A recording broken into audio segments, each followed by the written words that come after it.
Bill Maher opened his show by saying the week felt ugly after Charlie Kirk's assassination, and he looked straight at the camera during real time to set a simple rule. He quickly moved from cultural critique to rebuking people like Jimmy Kimmel for mocking a murder.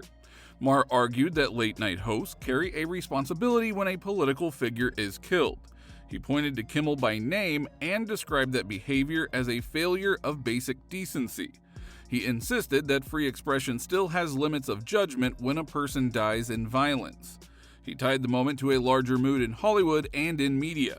He kept his tone steady, but he pushed hard. He turned a comedy monologue into a clear civic standard. Also, Maher had already pressed Hollywood earlier in the week over the Emmys' silence. He asked why the room stayed quiet about a political assassination, even without praising Kirk's politics. He argued that one simple human standard should apply, even when the victim is a conservative.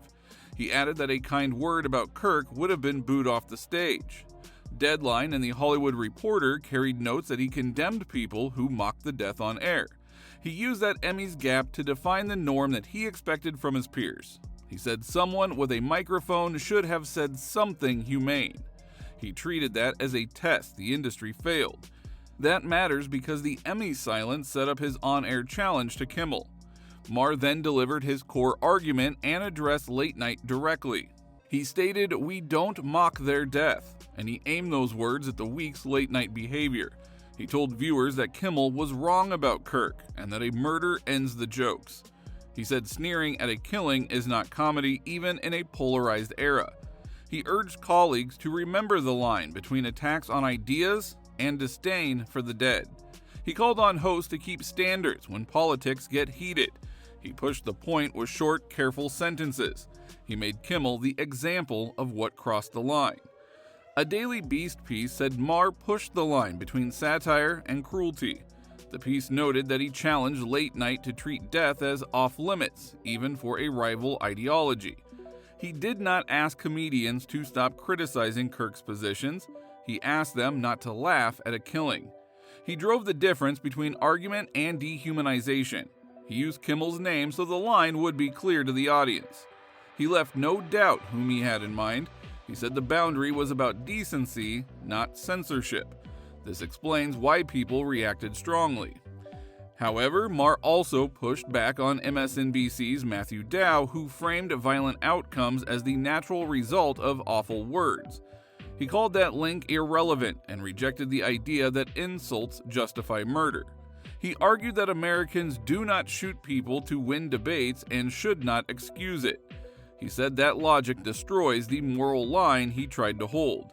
He reminded viewers that argument is not violence, and violence is not argument. He kept the focus on behavior after the killing, not on past speech. He returned to the theme of basic humanity and loss. He discussed Kimmel's mocking within that context to underscore his point. Variety and The Hill covered his call to cool rhetoric while keeping standards. Variety noted that Maher accused both sides of losing restraint in recent years. The Hill highlighted his call for both parties to cool down the rhetoric. He still kept his censure of Kimmel front and center and did not soften it. He did not abandon the standard for a vague compromise. He said a murdered opponent is still a human being first. He held that line while telling the industry to step back from the cliff. He left the audience with a rule they could repeat. That is why the debate continued. Clips from Real Time showed loud cheers when he defended Kirk's humanity. PJ Media said Maher blasted the left for celebrating Kirk's death, reinforcing his critique. The applause from the studio signaled an audience ready to hear a standard. The tone from Maher was unhurried and the words were plain. The reaction gave weight to his message. The cheers came right after his rebuke of mockery on air. The room's energy showed his rule resonated with the audience. The audience response helped carry the segment beyond the monologue. In addition, Mediaite reported that Maher had grown angry at attacks on him for hosting guests like Kirk in the past. Fox News highlighted that he praised dialogue across divides, even when it cost him with friends. He reminded viewers that conversation with opponents is not betrayal. He said that meeting people in person changes the temperature. He contrasted that approach with Kimmel's televised sneer. He held up talk as the humane path when politics feels brutal. He said the goal is light, not heat. He chose examples from his own show history. This is why critics pushed back harder. Maher expanded his case on Real Time by reading Kirk's words on free speech. He told the audience that Kirk had argued there is no legal category for hate speech in America. He said he disagreed with many things Kirk said in life. He still believed the First Amendment protects ugly speech, gross speech, and evil speech. He used that point to show respect for rights and for the person who died. He separated political fights from how to speak about death. He asked colleagues to keep that separation clear. He used Kirk's stance on speech to teach. He then returned to Kimmel and the standard he crossed. He decried a coordinated media posture, blasted an MSNBC host, and called it a clean operation around Kimmel. He accused institutions of forcing people to defend the indefensible. He argued that some in media tried to bury the human cost and mock the victim. He contrasted Kirk's death as a result of public speech, with Kimmel's self-inflicted career setbacks. He used that contrast to humiliate Kimmel and to show a moral difference. He pressed the comparison bluntly and moved on. He kept the audience focused on the standard he had set, and that is why the event drew attention. Maher returned to the Emmys and criticized the silence again. He asked if anyone could say assassination is wrong without endorsing Kirk's politics. He reiterated that any host praising Kirk that night would have been booed. He said that proved the culture in entertainment was rigged against conservatives. He used the award show to illustrate the cost of one-sided decency.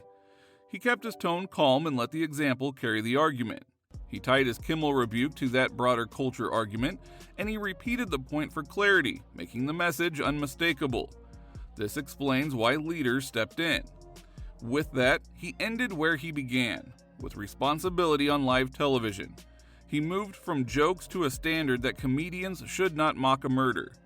He named Jimmy Kimmel and said that sneering at a killing crossed a line.